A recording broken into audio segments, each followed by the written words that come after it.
আসসালামু আলাইকুম। আমরা আজকে ইন্টার ফার্স্ট ইয়ারের ফার্স্ট পেপারের ফিজিক্স ফার্স্ট পেপারের কাজ ক্ষমতা শক্তি আজকে এটা পড়াবো এবং বইটার নাম হলো ইসাক স্যারের বইটা পড়াবো। তো শুরু করা যাক।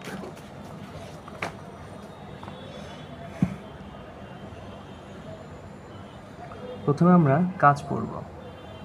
কাজ দ্বারা কি বুঝি? সাধারণ অর্থে আমরা কাজ দ্বারা বুঝি, ধরলাম এটা একটা,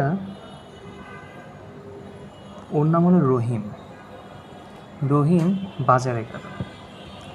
বাজারে গেল। বাজারে গিয়ে 5টা কমলা কিনে আবার বাসায় আসলো। আবার কোথায় আসলো?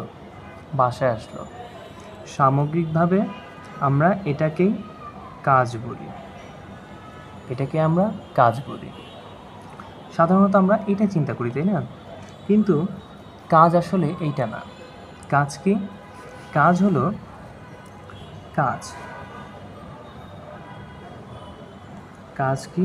কাজ হলো কোনো বস্তুর উপরে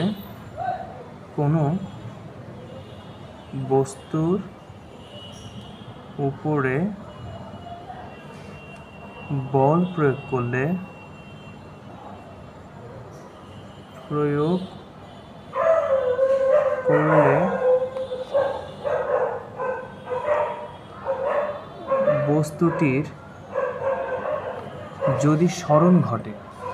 করলে বস্তুটির যদি সরণ ঘটে, তবে প্রযুক্ত বল ও বলের দিকে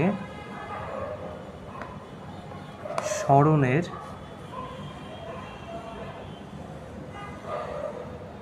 উপাংশের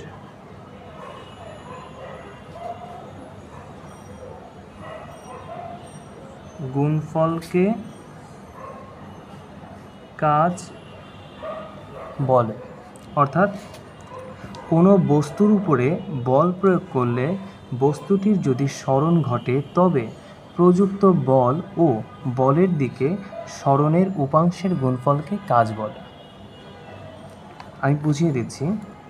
অর্থাৎ এই সংজ্ঞা অনুসারে আমরা পাই কাজকে প্রকাশ করা হয় ডাব্লিউ দ্বারা কাজকে প্রকাশ করা হয়। অর্থাৎ কাজের সাথে বল জড়িত এবং সরণ জড়িত এবং এদের গুণফল জড়িত। ওকে, এবং অর্থাৎ যদি চিত্র অনুসারে কল্পনা করি, তাই বিষয়টা এমন যে এটা একটা বস্তুর উপরে যদি বল প্রয়োগ করি, ধরলাম এই বিন্দুতে আমরা একটা বল প্রযুক্ত করলাম। ওকে, এই একটা বিন্দু, এই বিন্দুতে আমরা এফ বল প্রযুক্ত করলাম। প্রযুক্ত করাতে বলের দিকে বা ধরলাম এইদিকেই বস্তুর সরণ ঘটল এস, তখন বল তো এদিকে ক্রিয়া করতেছে, তাই না? তাহলে এদিক বরাবর সরণের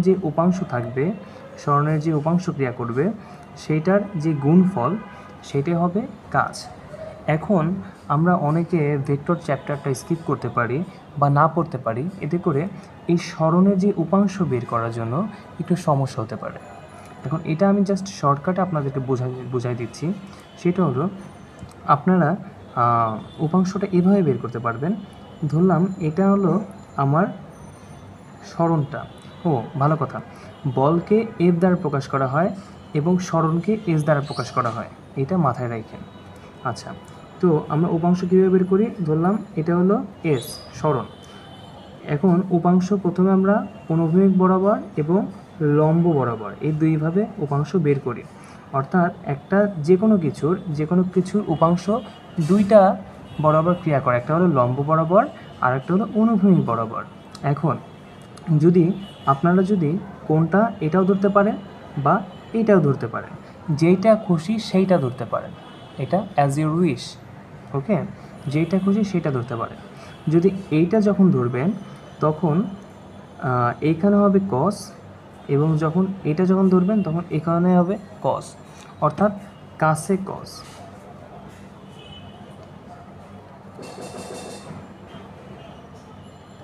আর হলো দূরে সাইন। তো কাছে কস দূরে সাইন, এটা হলো মনে রাখার উপায়।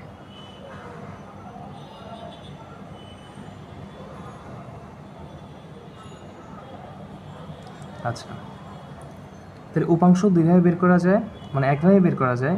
সেটা হলো এইটা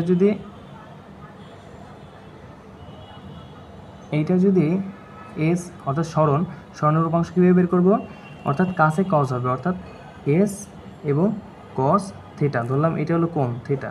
যখন কোণটা এটা চিন্তা করবেন তখন এখানে হলো এস কস থিটা এবং অপর পাশে হবে এস সাইন থিটা, এখানে সাইন থিটা হবে।